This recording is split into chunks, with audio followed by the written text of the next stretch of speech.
Guys, প্রায় 10 বছর পর বাইকে করে চেপে উদয়নারায়ণপুর ব্রিজে ঘুরতে গিয়ে এটা কি হলো?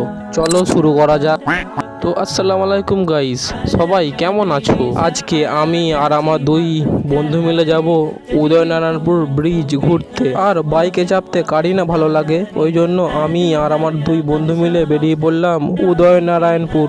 তারপর দীর্ঘ 1 ঘন্টা বাইক চলার পর আমরা পৌঁছে গেলাম উদয়নারায়ণপুর। তারপর বাইকে সুন্দর হাওয়া খেতে খেতে চলে এলাম একটা পেট্রোল পাম্পে। সেখান থেকে গাড়িকেও পেট্রোল খাইয়ে দিলাম। তারপর চলে এলাম বকপোতা ব্রিজ, কারণ এই ব্রিজটা বকপোতা ব্রিজের নামেই পরিচিত। আর হ্যাঁ, তোমরা কে কে বকপোতা ব্রিজ এসেছো অবশ্যই কমেন্টস করে জানাবে। তারপর বকপোতা ব্রিজে এসে কিছু শ্যুট করে নিলাম। তারপর এখানে এসে কিছু ফটো শ্যুট করলাম, একটু ঘুরো করলাম।